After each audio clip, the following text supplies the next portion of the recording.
everybody, and welcome to the Adventures in Brain Injury podcast. This is a podcast for anybody with a brain who wants to improve brain function and upgrade their lives. My name's Kevin Ballister. I'm a severe traumatic brain injury survivor. I'm creator of adventuresinbraininjury.com, creator of feedabrain.com, and author of How to Feed a Brain, Nutrition for Optimal Brain Function and Repair. And with me, as always, is my magnificent co-host, Miss Michelle Malmberg, stepping into the ring. What's up, Michelle? What's up? It's great to be back on air with you here. It's been some time. You've had a busy summer, and this is great. It's great to speak with you again. Always a pleasure. Yeah.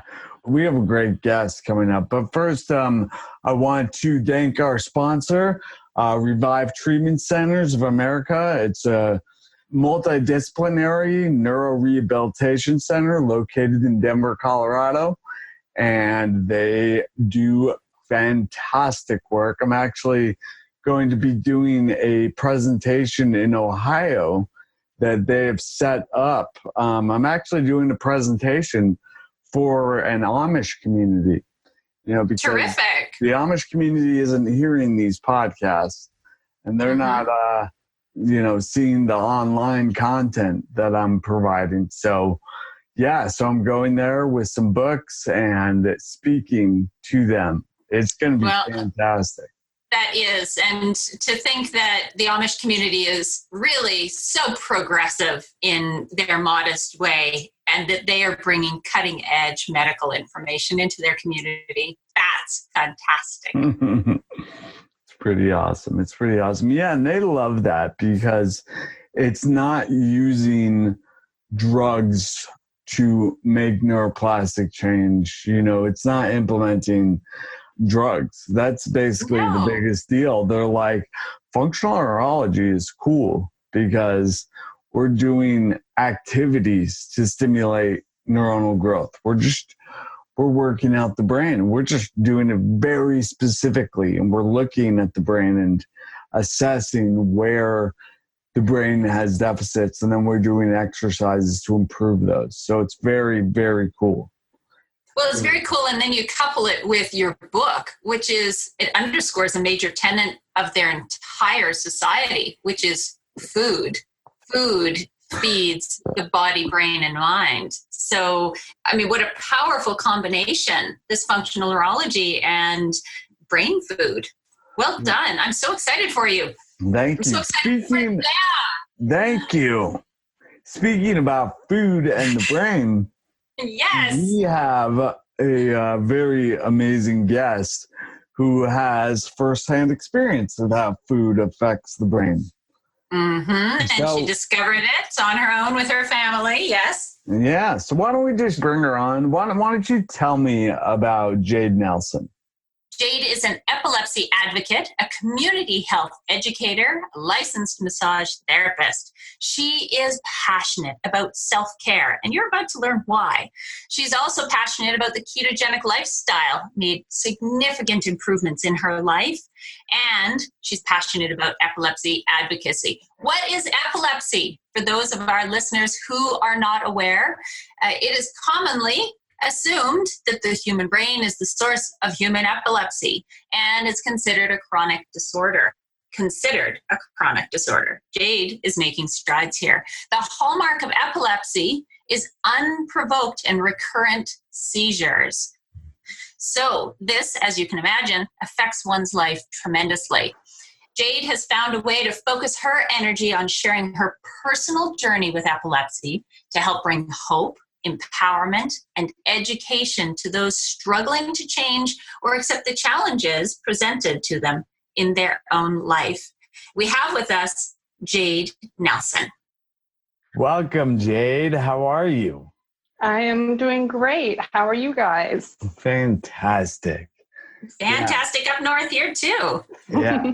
It's great to have you here. We met at KetoCon a few years ago, and we both are here in Austin and big fans of the ketogenic lifestyle. So I appreciate your work, and I really, let's just dive in. Yeah. Excuse me. Yeah. Jade, what is your story? Yeah. All right. My story. Well, we'll just give you the blow by blow. I had my first seizure at 7.5. That was July 4th, 1987. And not shortly after that, I was officially diagnosed with temporal lobe epilepsy. I ended up having a brain biopsy that determined I had a scar on the left temporal lobe of my brain. And that was what was causing my seizures. And let me just interrupt you for a moment. Yeah. Where were you? Age 7.5. What were you doing? Where were you standing? Where did you fall? Where was your family? Oh my God. I love you, Michelle. That's a great question. I love it. The feeling is mutual. Fill this story for me visually. I want the visual storyteller in me to come out. Okay, yes, I can do that. So we had this spare bedroom in our house growing up in California, and we called it our playroom.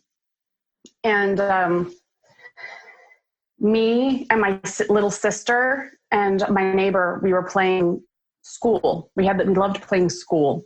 So I was trying to write something, and my neighbor, she had said, write your name, do this. And I proceeded to try to do that with my right hand, but my right hand wouldn't work. It started to feel tingly and limp. So, and I kept telling her, something's wrong. And she said, quit pretending, Jade. You're pretending. So I switched to the left hand and I started writing. And then I stood up and I looked at her and I literally fell backwards and hit the floor. And I remember her standing over me, yelling at me to quit joking, quit playing around. And then the next thing, she went running from the room, calling my mom. My mom was in the kitchen.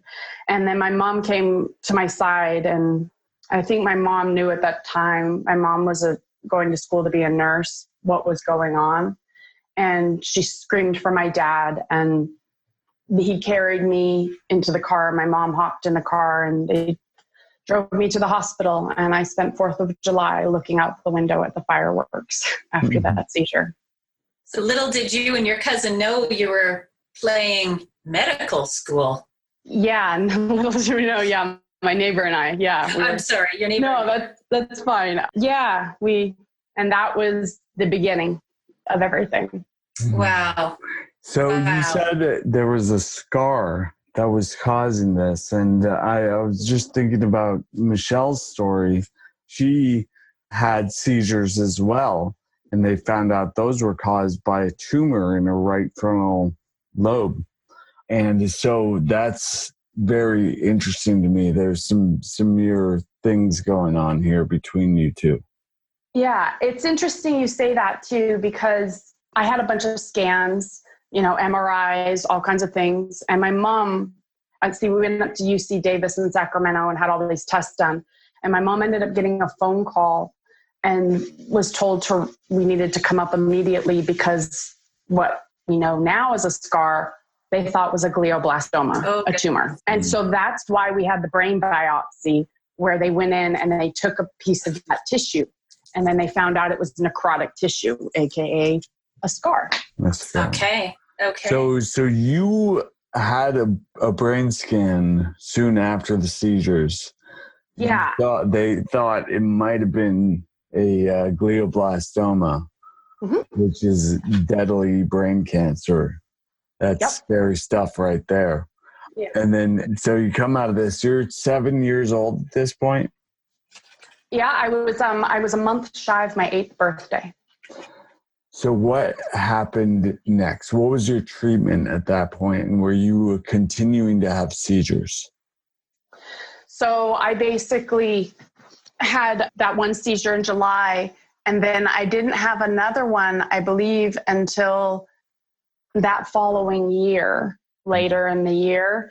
And I was seeing a neurologist, but they didn't do any of the surgeries or anything till after the second seizure.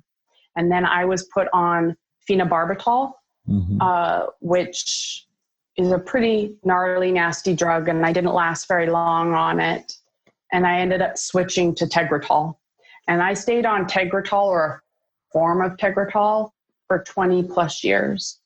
And those, you couldn't be diagnosed under the conventional medical paradigm unless you'd had those 2 seizures. So you were actually required to have another seizure before any diagnosis was given and then any treatment was given. Sure. Even though, and so Kevin, Jade, tell us about this beautiful phenomenon with the human body. So Jade, your right arm was tingling. However, the necrotic tissue, that scar, was found in your left temporal lobe, right arm, Yes. left brain. Tell us about that. So anything that happens on the left side of the brain affects the right side of the brain, and anything on the right side of the brain affects the left side of the body. So Almost. I'll let you. I try to dumb it down here, Kevin. Right. I'll let you. Yeah, for sure. Fair enough. Well, no, I want to talk more about your experience of having seizures. I mean, you had one and then one a year later, and then did you have more? And then you were put on some pretty nasty medications. And I say nasty, I know there are likely some of our listeners who are taking these medications as well. And so what are some of the side effects of these, and what was your experience? Well, my mom was better at explaining when I went on that first med. It basically made me combative. I lashed out and hit people. I was extremely dizzy and I would run into walls. You got to remember, over the next 28 years, I would be on a variety of meds, a total of almost 10 over that time period. And so each med has its own set of lovely side effects. So over the years, I had different blurred vision, foggy brain, constant need for sleep, fatigued muscle aches, never feeling like I was 100%. Well, and how could you, when your brain chemistry is being altered like that and your physical function is impaired? So we know that pharmaceuticals all have a place. Yes. And, when they are needed, they can be effective. As a physician friend of mine said, they all have side effects. They do. So we do have to acknowledge that. And you, as a young child, children are young, were experiencing some severe side effects. I mean, running into a wall is an accident on its own without medication. Somebody said that there are no side effects. Those are effects. Well, and Kevin, happen to not be the intended effect. Yes. You're so, I really like that distinction because it's so true. They are real effects. So how did you manage this? You said you spent the first 28 years of your life since that diagnosis, so the 28 years of your life after diagnosis, on anti-epileptic medications. And were you ever seizure-free? Yeah, I went through different stages where I would go seizure-free for a time. I was never 100% seizure-free because I still had small partial seizures. But one time I went 7 years without a seizure. Okay. And another time I would go 4 years. One time I went 4 years without one. And so there were stages in my life where I would go seizure-free, but see, the thing is when you're on these kinds of meds and how exhausting they are, and your brain just isn't quote unquote normal, whatever that's supposed to mean. Yes. But you're still tired and you're still battling because those meds are really hard. I still wonder to this day, because I'm on a small amount still, what I would be like without them. Okay. And who I would be without them. So I just spent a lot of time on those meds, but my mom was very good at educating me on them and helping me deal with the side effects and different forms of self-care and trying to help me eat well and do different things like that. So. Well, and let's focus on that. Calvin, me, I mean, our entire story changed once the focus became self-care, and you never gave up on that. You were always educating yourself. And so tell us about your self-care techniques and what you did and how that led you to nutrition. So yeah, self-care, I call that my foundation, because it was the very thing before I even got to a ketogenic diet. Self-care was like my pillars, the things that held me together. From the beginning, I do remember as a child, my mom took me to acupuncturists, chakra clearers, massage therapists. She taught me how to meditate. She taught me breathing techniques. We used to lay out in the moonlight and bathe, and I would tell her all of the things I was struggling with and how I felt on the inside. And she constantly instilled on me, don't put too much on your plate, learn how to balance yourself well, make sure you get enough sleep. We were not a big house on sugar growing up. We were like, we were kind of made fun of. We were that hippie house, you know, all that kind of stuff, no processed anything stuff. So all of that stuff was instilled in me at a young age. And as I grew up, I just built on it and I began educating myself even more. And 12 years ago, I went to school to become a massage therapist, and it just built on that. Oh, of course. Well, and little did you know, or maybe your mother certainly did, because of the way she was not serving up the sugar in your hippie household. I mean, your brain had such an advantage to heal and grow normally without the insult of sugar, as we call it, the poison. We're recording this the day after Halloween. Yes. Have you had your poison today? So as far as self-care goes, I mean, that's such a huge thing. We talk a lot about patient empowerment and how self-care, what you can do to give yourself the best opportunity to heal, and understanding what is in your power. That's so powerful. So at one point, you're relying on these anti-epilepsy medications, but you discovered another way to go about this. Yes. Tell me about that.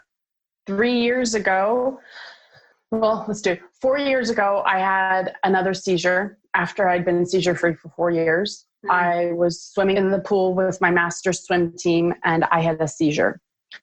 And I was able to pull myself out of the water in time. But after that seizure, I went to the neurologist. We talked about switching meds. And for the first time in my whole life, we decided to go on a generic med, which turned out to be one of the worst things I've ever done. I never went on generics because of the 20% variance in the make of medication and how it processes in the body and isn't necessarily the same. And you don't want to mess with neurological meds. Sorry, Right. could you tell me about what you just said? The variance in neurological, so psychoactive medication, which is why any medication that's neurological based. So every medication starts out with a patent, right? And they have a brand name drug, and it's made the specific way. Typically, after 12 to 15 years, that patent runs out, and any pharmaceutical company can buy in on it and make that drug, but they make it at a generic. And basically, it can change the color of the pill, and it can have a 20% variance difference. That slight difference, slight difference, according to them. Yeah. It can change how it's processed in the body. Of course. And the other thing is if you've got 15 patents out there, you've got 15 different ways it's made. Yes. Okay. So, and I love pointing this out. So I ended up fighting an insurance company to get my brand name covered quite a few years back. And I based it on medical necessity and cost analysis. And the medical necessity base was on the fact that neurological drugs, it's best to stick with the brand name and the medication you've been on, than use generics because it's more likely to cause breakthrough seizures. Aha, okay. There's the key. Yes. So my mom, years ago, when I first started my meds, I ended up doing a generic once, had a breakthrough seizure, and never again tried generics. 4 years ago, I'm an adult now living on my own. I'm married, but I'm trying. It's expensive when you have health issues, as many people know, and as probably you guys know. And I felt that I was in a place where I had to do the generic because I couldn't afford my meds. So I did it, and it destroyed me. I ended up losing 30 pounds on the meds. I ended up with a stomach gastritis, and I was really sick. My seizures were kind of controlled, but the quality of my life wasn't something worth getting up for every morning. Okay. So I got a phone call from my little sister, and she mentioned the ketogenic diet. And at that point, I had enough. I was on 3 meds currently. I was barely working 10 hours a week. I could barely take care of my massage clients, let alone myself. And I figured anything was better than what I was doing right now, that I was willing to jump in all by myself and figure it out. And so I called my doctor. I asked to be taken off that latest med that was making me sick. And so we titrated off of that. And I started doing a ketogenic diet by myself. And that year was hard figuring it out on my own because I didn't have a ton of help, and I couldn't find anybody. And there's tons of information out there about the ketogenic diet. But when you're looking at it from a perspective of a well-formulated ketogenic diet as it relates to neurological stuff, it's very different than, hey, let's go lose weight. Absolutely. Yeah. So, I mean, we talk about how important digestion is. You said you had gastritis as well. Yeah, and that's huge. And then, you know, you're told about ketogenic diet as like a last resort. I mean, you had to hear it from your sister, not your doctor. Yes. So, okay. And then when I talk with people about ketogenic diet for epilepsy, often they're like, yeah, it's so hard. And if it's not done perfectly, it's very dangerous and things of that sort. And I was curious what your experience is with that and what your experience was implementing the ketogenic diet for yourself. I had to do a lot of my own research and a lot of trial and error. It was like literally stabbing in the dark. And I won't lie, in the beginning I did. I spent a lot of time crying because I had a hard time figuring it out. But in relation to like whether I could stick to it, whether it's sustainable or any of that, so easy. It's whether you're willing to commit to making a full-on life change. Don't treat it like a diet. It is literally a lifestyle change. We actually talked about how, you know, we were talking about the ketogenic diet, and I was like, I don't like that diet thing. And they're like, I don't either. I like ketogenic lifestyle. And I'm like, cool. What I always say is ketogenic metabolism when we're talking about food, because it's a different type of metabolism. We're talking about glucose metabolism. That's metabolizing sugar. And then ketogenic metabolism is metabolizing fat. And so, yeah, I really appreciate that it is a lifestyle. And also it's not like an insanely difficult thing to do if you just do it, right? Right. And this is the thing is, and I try to be understanding when I'm talking with people because not everybody is in our same boat, but you know, you ask people, why do you do it? Well, I do it so I can live a normal life and not have seizures. That's a pretty heavy thing. And so in saying that, for me, there are no cheat days. There's no, I'm going to sneak off to the store because I look at the quality of my life today versus what it was before. And I would have a lot to lose if I decided that, well, I just didn't feel like eating well today. Right.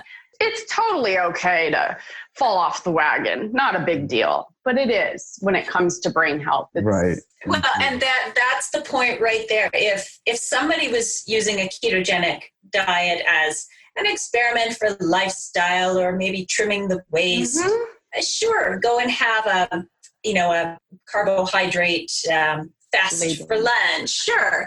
However, you have a very specific need and desire and determination to protect your brain health. And I wanted to bring up, while we're discussing the merits of this and the necessity of being committed to it in the way of maintaining brain health, and address the fear surrounding ketogenic diet versus ketoacidosis, because it is not uncommon that a family member mentions the ketogenic diet and your doctor did not. Because the first thing that I always hear from medical professionals is ketoacidosis is a very dangerous state. Kevin, what do you, or Jade, what do you come up with? I'm gonna let Kevin do the science explaining. He's good at that. He's already laughing. It blows my mind. Well, first of all, I wanted to say that as far as the cheat goes, and I don't know if you monitor your ketones, Jade, do you? I do. You do. Cool. So, and what does that mean? Kevin, explain that. So I use Keto Mojo, and it's a blood test. It measures the ketone bodies in your blood. It also has a glucometer on it, so that measures the glucose in your blood. And glucometers are one of the most amazing tools. It was one of the best tools for me to understand my metabolism. And it's super cheap. It's like $20 for the device. Then each strip is like a quarter for the glucose. This is. And what you're able to do with that, it's for diabetics mostly, right? But what that tells us is the fuel in our bloods. And it's a cheap, inexpensive technology that is actually here. We can use it, So, and it's accessible to consumers to use anytime. And I remember, Michelle, you said you had trouble getting a glucometer in Canada. Is that right? Yeah, very expensive. Very expensive. So, and that's just the Canadian way. So your population density is so much higher. Products are more readily available down here. I guess it probably has something to do with legalities and whatnot as well. But the fact is, we have this technology, and so we might as well utilize this technology to see what's going on in our blood. So ketoacidosis is when our blood sugar is super high, like in the 200s, and our ketones are high. That's when we're in danger. The thing is, when we have higher ketones, our blood sugar usually goes down anyways. And if we're eating a truly ketogenic diet that's low in carbohydrates and high in fat, it's not a huge deal. But what I wanted to bring up is in measuring, I'll have a carb-heavy meal at times. And it's amazing how stable my blood sugar has become over time. I can have a pretty high carbohydrate meal and my blood sugar will go up a little bit and then it'll go right back down. And it's fantastic how that happens. So for a neurological thing with epilepsy, we're talking about seizure activity. And that's my understanding is that seizure activity requires glucose metabolism. Correct. So there you have it. It's needed. But then a lot of people often are like, oh, well, just have, keto-friendly sweeteners, artificial sweeteners, and use that to sweeten your drinks or whatever, or your cakes or whatever you're having, right? So can we talk about some keto-friendly sweeteners and artificial and the natural? Okay. So when I say keto friendly, I like always have parentheses around it. Because the thing is even though it's quote unquote keto friendly by the community, each person is individually different, right? Thank you. And how we process things. So what works for you guys might not work for me, and vice versa. Yes. So it kind of comes down to a try it out and figure it out yourself kind of deal. Mm-hmm. It's not cut and dry. So when I started out, I used just stevia, and I didn't notice a huge difference in affecting glucose. The only thing it does do is it makes you crave sweet stuff. Oh, interesting. At least for me. And I hear that from a lot of other people as well. There's also a lot of things I've seen now are the erythritol, Exetol. Am I pronouncing that right? Xylitol. Xylitol. Thank you. Yeah. And monk fruit's another big one because they're saying that it doesn't affect the glucose. Mm-hmm. Now, I also have found that, so I've had some of this stuff, whether it's a keto-friendly ice cream or something. What happens to me personally, if I have too much of it, it's like someone takes a heavy blanket and throws it over my head. And I can't think. And Sure. I feel funny is the best way to describe it. I don't feel like I'm processing properly. So you've got a carb brain anyway, even on a keto-friendly sweetener.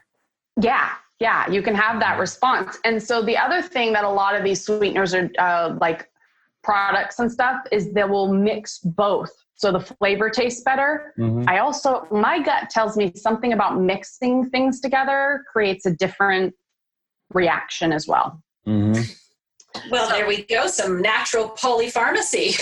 Yeah. So I think from things I've read and from my own personal experience with trying these different things is that it may not spike glucose, but it can re-trigger cravings for sweetness. And you know, I have a theory on that, and I'm pretty sure I'm right. It's because the molecules you have ingested that say it's sweet don't actually satisfy the cellular craving for sweetness. So the tongue tastes the sweet, but the body knows the difference. And the metabolic need, the cellular need for that sweetener, and this purpose for sweetness isn't met. So there is a craving.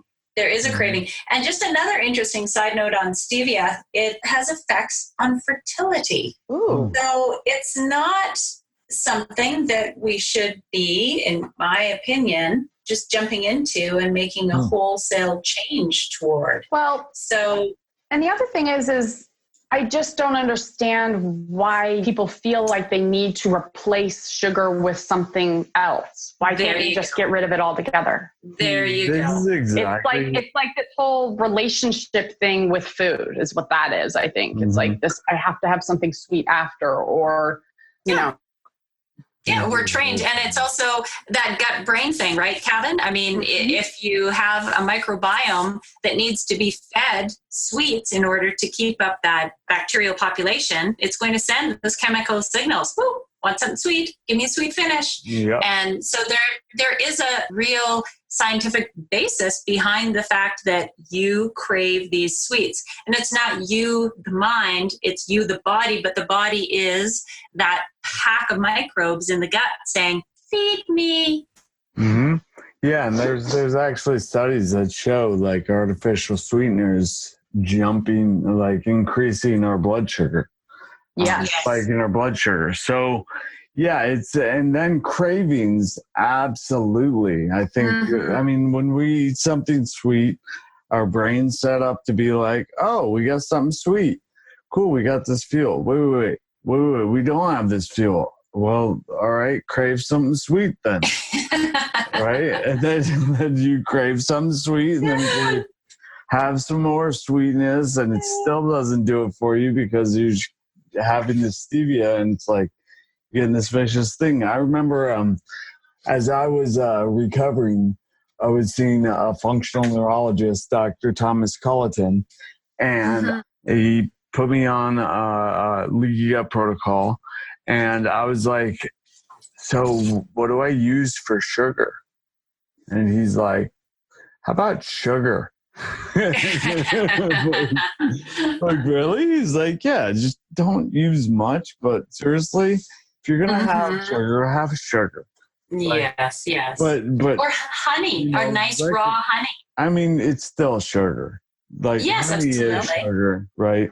But yeah, what we have, it's like, and actually, I'm doing a keynote for the Northeast Ohio Brain Injury Foundation, and for the first time, Jade, I don't know if I told you this, for the first time, they're making sure that, or they're doing their best, anyways, to make sure that everything they serve is in line with how to feed a brain. Oh, fabulous work, Kevin. I'm so excited about it. And they're doing a dinner beforehand, and I'm talking to the caterers for that dinner, and I'm talking to caterers during the conference, and we're making sure that it's all solid. I'm really excited. Well done. Yeah.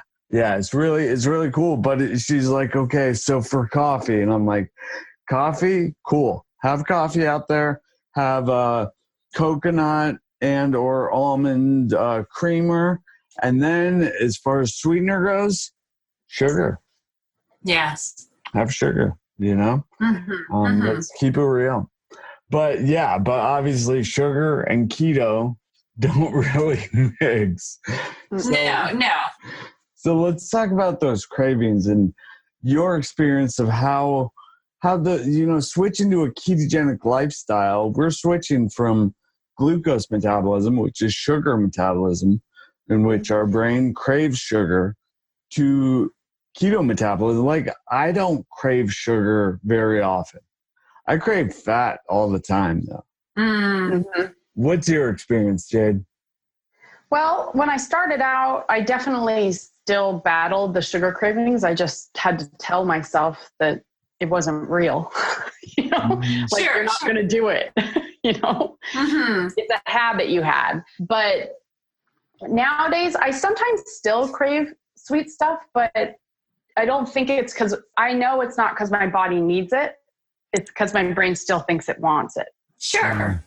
And so I have learned just to basically ignore it. So I would be lying if I said I didn't still want sweets. I do. I just know they don't serve me. Mm-hmm. So, but I can actually look at something and go into a store and continue moving on and not feel like I have to, like I used to. I was a massive sugar addict. Even if they have free samples, you can just free samples. And don't you find, both of you, that if you simply acknowledge the feeling, I feel like having an entire chocolate bar, or sweet this or sweet that. But as you say, Jade, I walk past it, and within a few minutes, the body has released the desire for that, as long as the mind will let go of the thought of it. Yeah. And I have found, if I feel like I'm craving something sweet, I found it's my body wanting more fat. Aha! Yes. So I give it more. Okay. I'm going to jump in here because I've found a little different perspective on that. And okay. So when I feel that I'm craving sugar, what I'll have is a huge salad that has all sorts of fiber. So it does have carbohydrates, but they're fiber, right? And so I'm feeding my microbiome. And I'm also getting the nutrients to my brain, because when we crave something, it's usually because we need something, right?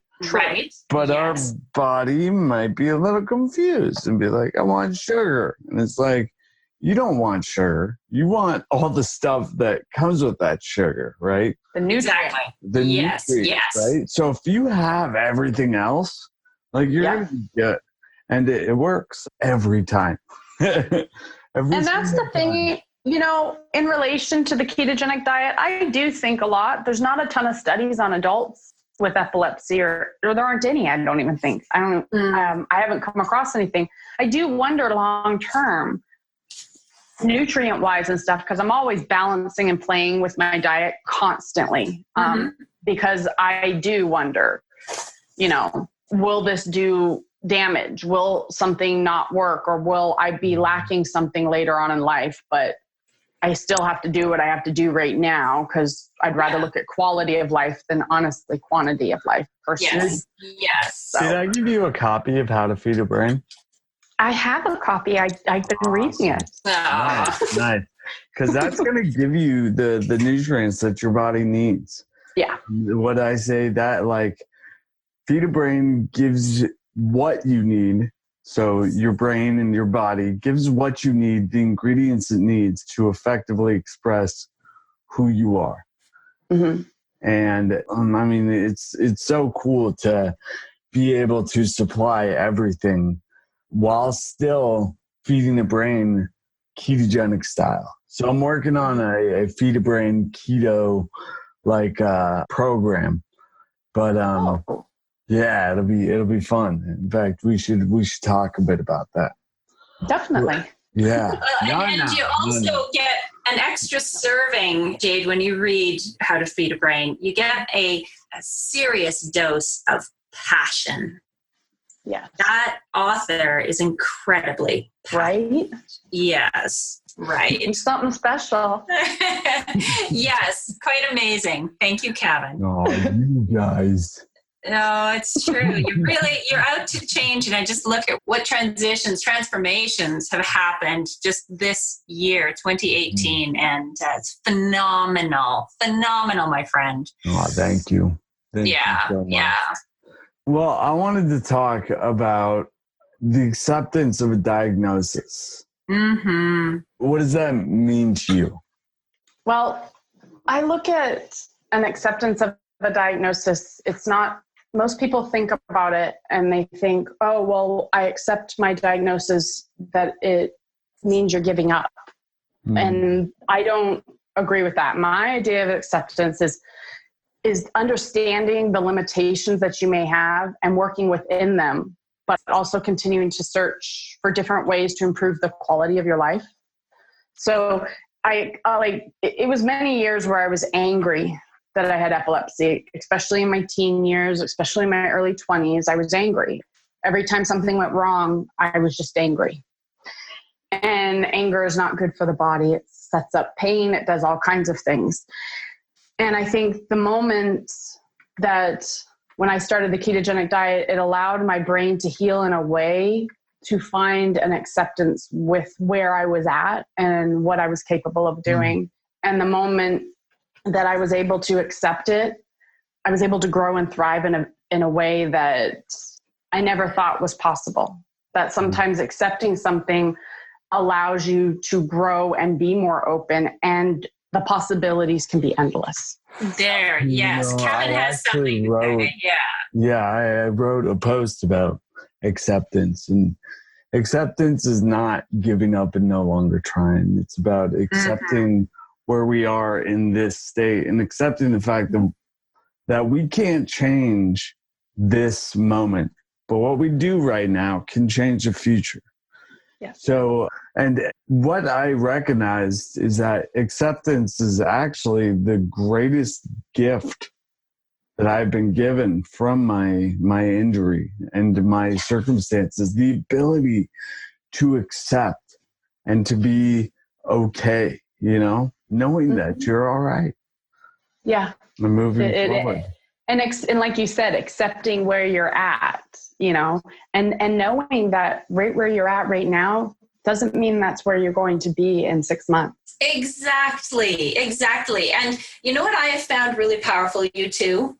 And I love that this is a meeting of the minds on how we deal with what we've been dealt, is choosing. So at this moment, I choose to have the after effects of adult onset pandas and the complications of a brain tumor.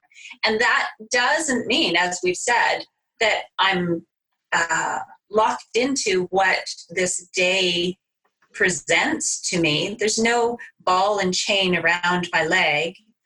I can choose that this is what I am living at this moment. And I can also make a choice to make tomorrow better. So we never stop looking for something that will improve our situation, like you've done, Jade, like you've done, Kevin, like I have done, like we encourage so many other people to do. However, some people call it surrender, some people say acceptance, and I have found peace with choice. I choose this for right now. This is my choice, and I live in this. And I let go of resistance because it is what it is. Choice. It is what it is. And, you know, Byron Katie wrote about that too. Many people have written about that. Yeah. Loving what is. This is what it is right now. So if we resist, boy, we're going to spend a lot of healing energy fighting what is. So if we allow ourselves to shift and flow, I think we get to where we want to be, and we certainly find peace. Yeah. Not perfection. No. Peace. Peace. I love that you brought up choice. I actually wrote something about choice really like just before we hopped on the call, basically. And the fact is we get to choose what perspective we place our attention. That's a choice that we have. And many of our defaults is to place our attention on a painful perspective or perspective of danger or like fear or whatever. It's kind of our default mode. And we're free to choose whatever perspective we'd like. But in doing so, we're also creating that reality in some way. Yes, so of course. It's our choice to place our perspective. So let's choose wisely. Absolutely. Your thoughts become your actions become your reality, for sure. For sure. So, Kevin, I wanted to ask a little bit more about this hippie self-care Jade was exposed to as a child in this moonlight bathing. I mean, Jade, you and your mom were before your time. Yeah, my mom's something special, that's for sure. So, I mean, today I read a lot about forest bathing and getting out, immersing one's body in the negative ions, being close to the water. And you were out moonlight bathing and meditating and chakra clearing. And the funny thing is most of it I didn't even know what it was. I just, of course, you do what your mom tells you to do, and you know, not everybody. A lot of people will decide to like not listen to what their parents say as they grow up. I just grew into it. It was just so much a part of who I am. It's like I said, my foundation and my grounding. That when anything goes wrong with my health or my epilepsy, it's like the bedrock of everything. It's what made everything stable. Did you have a specific question about self-care? Well, just, you know, your comment about self-care being so important. How has it helped you with your overall health? Is it grounding? Does it bring you centered? And it's all of those things. It's the thing with seizures and epilepsy is it makes you feel like you're completely and utterly out of control.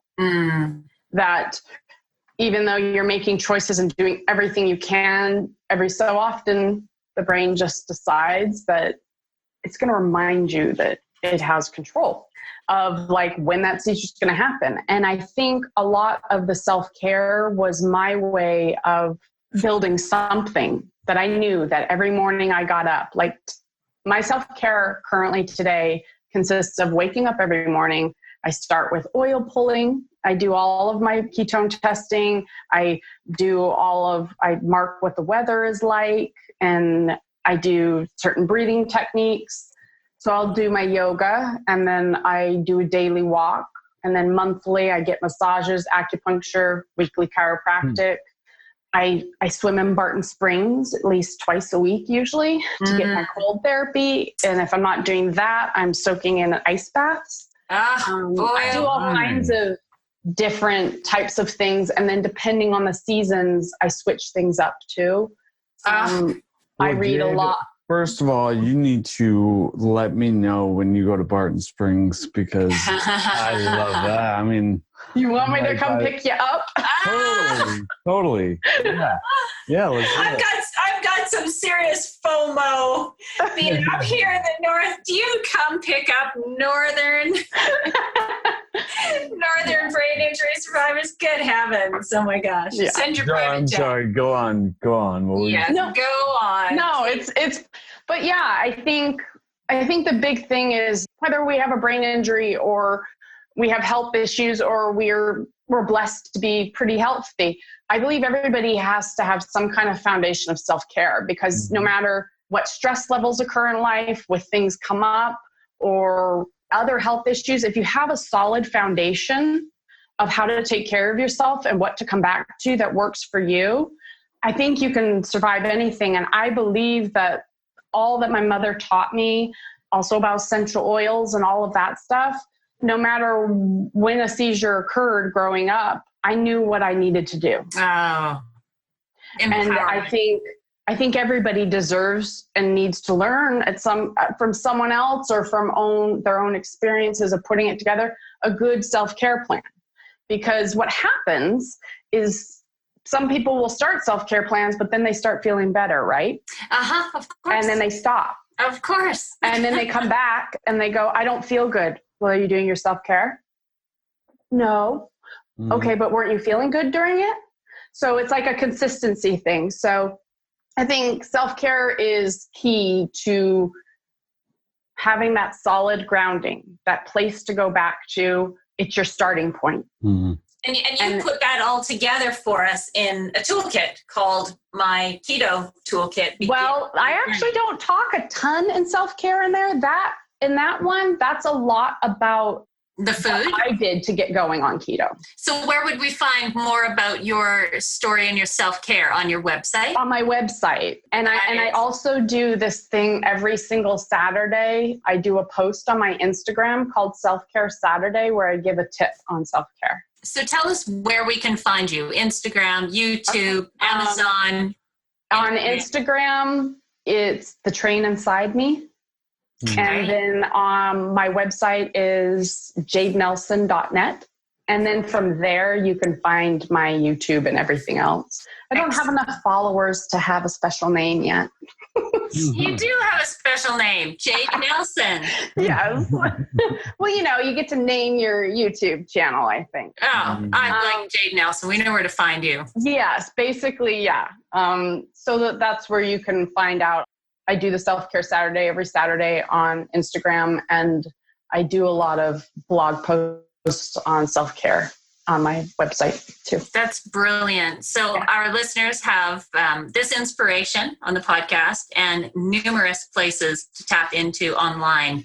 Thank you, Jade. Thank you. Kevin, what else have you to say? I'm just so appreciative. I'm so glad that we met, Jade, and I'm really looking forward to more stuff that we're going to be doing together. I'm excited to talk to you about some ideas I have. So let's wrap soon. And let's go to Barton Springs while we're at it. Because I think somebody's going swimming. Yeah. And it won't be me. I'm getting my snow shovel out. All right, you two beautiful people. Thank you so much for your time and being here today. Thank you, Jade. Thank you so much. Pleasure. Live life well.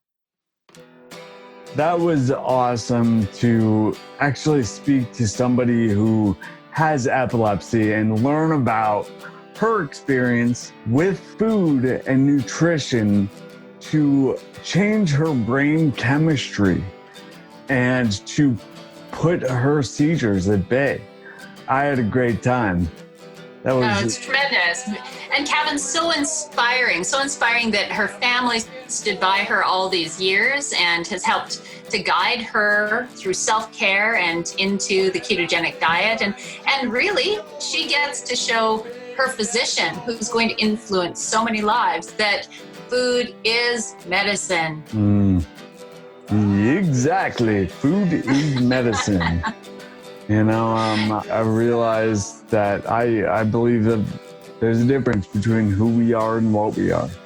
And I think who we are is this life force energy, this spark. And I think what we are is this human brain and body that we have and that we are lucky enough to have, because I can't think of any other species on this planet that I would rather be. So we kind of won the lottery there.